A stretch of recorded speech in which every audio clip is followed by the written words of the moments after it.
Hello, welcome to Quackalope. Thank you for being here. We just got back from a week-long road trip. An epic week-long road trip where we traveled to so many different board game stores and picked up so many different games. I think it was a total of 7 different board game stores. 7 and 8. In Tennessee and 8 in Atlanta, Georgia. And then 1 down in Florida. And then 1 down in Florida. 16 board game stores in the span of a week. That's a lot. Now, if you're watching this, get prepared because like we have done with Cleveland and Miami so far, we're going to be having a Nashville and Atlanta board game store review, like rating system. We go to every single store, film content there, rate it on a whole system, talking about the cleanliness, how welcoming they are, what their selection is of board games, and the community that they have established, places to play. But it does put me in a hard position because I really love board game stores and communities. I really do. Such a hard position. No, I really do. I love board game stores. I love board game communities, and I think they're essential to kind of what our community, what this hobby space is all about. Along with that, I think they've had a really rough 2 years. Yeah. And so as they're coming back in, it's where I fell in love with the hobby, and we walk into these stores, and if they're amazing, we like to support them in small ways that we can. Which means we walk away with so many games. Which is why it's a whole video just on our road trip. Because we every store that we liked, if they had something that we genuinely needed to add to our collection that we intend on getting down the road, yeah, we picked it up there. We chose to pick it up from the store as opposed to shopping online or like skimping on Amazon or something like that. To put it simply, on the way down, we had enough space in the car to put down both seats flat. On the way up, we could barely put down one seat. That is how many things we picked up. Slightly too personal, I think. What? Possibly. How? All right, let's go ahead and dive into this board game haul. Now, every game we have in this collection, we'll let you know. I'd say 80% of the games in this collection are games we knew, we loved, and we were ready to add to our collection. And I think there's 2 or 3 that we're confident in, but still not 100% sure on. Yep. Ready to dive in? Ready to dive in. And right before we get into this, I also want to point one thing out. Yeah. Can you grab that stack of comic books? Yes. Because we're not going to go through all of these point by point, but we have started diving into the world of comic books. We have East of West, Something is Killing the Children, Shirtless Bear Fighter, Paper Girls, Harley Quinn, Saga 2, because we already have Saga 1. Invincible #1. Sweet Tooth, oh my gosh, the best show ever. Umbrella Academy. And another Umbrella Academy. So we have a whole thing that we're doing where I gift Shira comic books with a handwritten letter in them. Yeah. That's becoming a collection. But a lot of the stores we went to were comic book board game hybrids, and that cross-culture was actually really impressive and really cool. And there's one thing that people should know. What? Currently, over on Kickstarter, Ivy Studios, yes, if you could grab their game, the creators of Mythic Mischief, who we did the Nashville vlog with because they're currently based in Nashville. Oh my gosh. Because they're currently based in Nashville.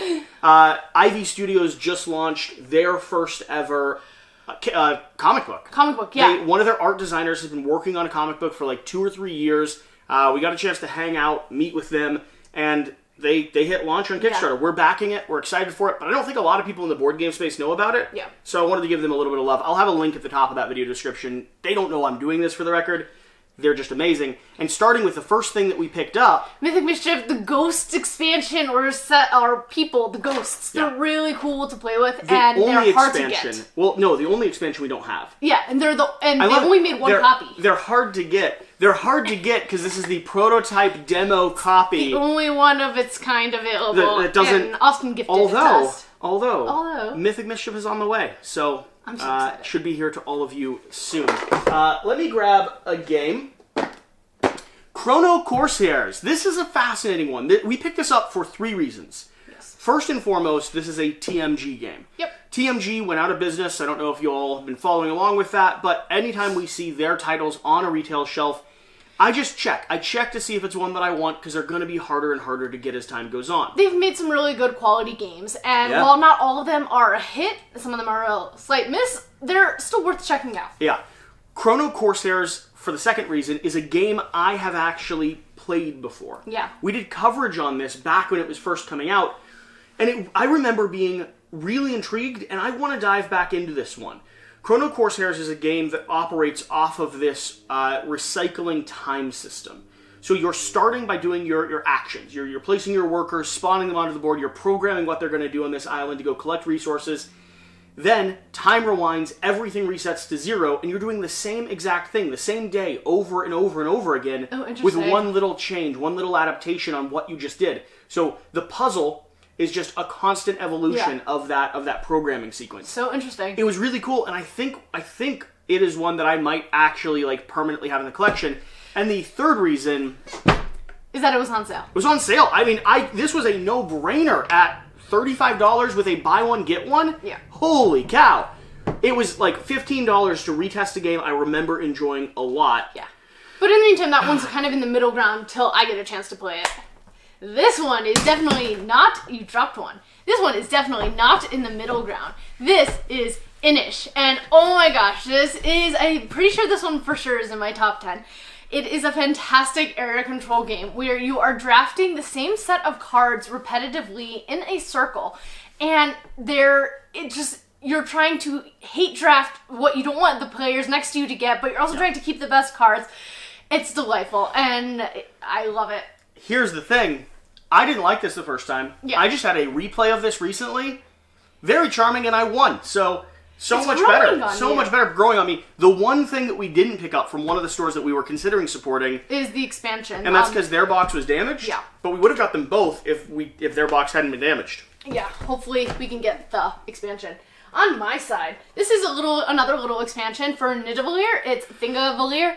Have we put it on our shelf yet? It's for sure going in our permanent collection. It is for sure going in our permanent collection. I think it's collection. actually down in the basement still and has to make its way up here, but it's a lovely numbers game. Yeah. Yeah. Yeah, Thingvellir, it's basically your bid building instead of deck building or card building. You're increasing the amount that each coin is worth. This is a no-brainer. For me, a little expansion we literally got this expansion for free. Yeah. Because we bought another title, and this just was in if you buy a core game, you get one of these like older games for free. Expansion for Isle of Skye. I don't know if this is a good expansion or not. I know Isle of Skye is lovely. Yeah, it's a tile-laying game where you bid for the different tiles that people have placed out into the market. Incredible game. We had a great experience with it. We're playing it with Alex. I want all the expansions.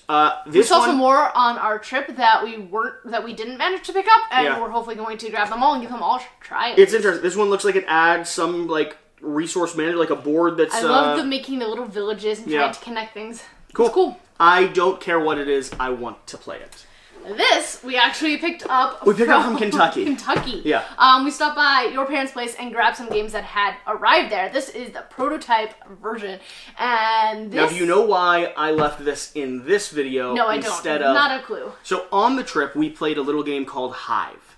We didn't play it on this trip. We played it on our last Florida trip. Yeah. We played Hive, and he brought Hive again, hoping that we would get a chance to play it so that it could redeem itself in my mind.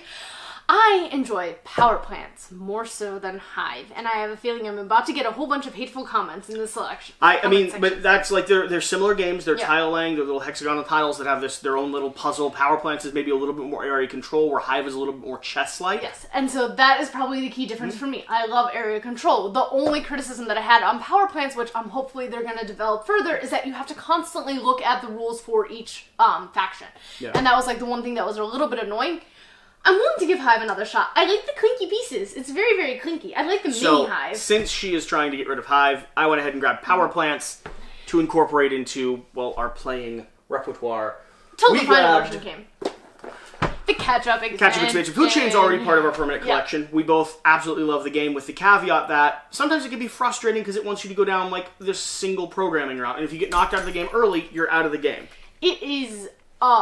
it was a game that I tried way too early in my gaming experience, and I had a bad experience with it because I was playing with a lot of people who had played it so many times before, and so they knew the tips and tricks and the ways down. I played it again recently, and I actually really enjoyed the thinking mechanics behind it, and I'm interested. I hear this balances it out a lot more, and so I really want to give this one a shot. It doesn't necessarily balance it. It breaks the hierarchy. It breaks the way that you have to get your rewards, right? You can't get a fridge in the same way. You can't get, the extra $1. Very excited to have this. It's been one that we've intended to add for some time now. Guess what we picked up? So we got Lizard Wizard. So you might be asking, we did an unboxing of Lizard Wizard. It isn't posted. Oh, well. No, it's not posted You yet. might be asking in the future. We potentially have an unboxing of Lizard Wizard. So the publisher sent us one of these, and we picked up a full copy, and we'll tell you exactly why. Because the upgraded components are the only way to play with this game. And I know they're a pretty penny, but they add so much to the experience, to the point that we were even thinking about not keeping the base game because we didn't have the upgraded components. Yeah, for us it was a bit of a question. I really like the game, but I like the game with the context that the upgraded elements, the little wooden pieces, instead of dealing with the tiny little cardboard chits, the metal coins, like the playmats that help you organize everything, that is for us a big difference. And we'd played with the upgraded components already once, and so when we got the base game without any upgraded components... It was hard to go back to that. I mean, near impossible. Now, I do recommend the game, even if you haven't played with the upgraded components, but once you have, you will have ruined your experience for the base game, potentially. Yeah. So that's the challenge there for you. So we picked up the Kickstarter version. Also, shout out to the store, because they actually have... The store is in Atlanta, and... It's right there. They have... So, this is the store. Giga Bytes. Giga Bytes. Cafe. So this is the store that actually backs Kickstarters for their community and has them available to buy in-store, which is such a cool concept, and it was the only store that did that along the trip that I was really excited, so I have to give them a shout out. It was a store that had a lot of different exclusive Kickstarters available, which I was really impressed with. The game that I bought alongside Chrono Corsairs is going to be Great Western Trail. Now, this game was also buy one, get one, so it was like $15 total. And the reason this one was on sale is because a new version of it has actually been printed and published. Isn't the new version on our permanent collection? New version is on our permanent collection. Here's the thing I don't know yet. I don't know, between the changes they made in the permanent version and this version, which version I like better. I learned on this version, and I really like this version. So I'm going to keep diving in. They did update the artwork. They've changed a few elements, right? So I'm going to dive into both of these one more time and make a hard decision between, do I keep the old classic version, do I keep the newer version? Because now I have access to both of them, and for a long time, this was a little bit harder to get a hold of. So, Great Western Trail. And at $15, the game in either version is such an incredible gift, you might as well gift it. Machina Archana. Oh, man. So, this is a game that, I don't even know that much about, but the artwork looks epic. This is a... I'm pretty sure it's a dungeon crawl. It's a dark dungeon crawl style game with heroic forces. This is the newer version of it. It's a cooperative horror adventure on the back, but players take the role of an explorer thrown into the dreadful halls, scratching for survival and progressing through chapters from one of many horror stories. Even if they manage to stay alive until the end of the story, they will face a special mini-game at the final of each scenario. A unique environment, interactive inventory, combat mechanics, and tactical diversity are all enveloped into an integral storytelling experience that provides both total immersion in the world and full replay value. Alex really liked this game. We have one of the original copies of the game that we actually need to cover still. I was responsible for covering it when this Kickstarter went live, alongside moving and shifting up to Maryland and just absolutely collapsing under the weight of the pandemic. And so, no, we got this copy. We're going to be bringing some coverage here. Alongside some of the expansions that I'm super just to be able to share it, be able to give some love to it, because it's one that has been on my radar for a while. I've been very excited about for a while, but I haven't had the chance to actually show off yet. So this is now in our repertoire. What else do you have over there? I just have Raiders of the North Sea. Why did you put this one in this collection? So Raiders of the North shelf Sea. and sell. No, not quite. Raiders of the North Sea is, because our shelf for sale this week is a little bit weird. It's all stuff we've been sent, basically.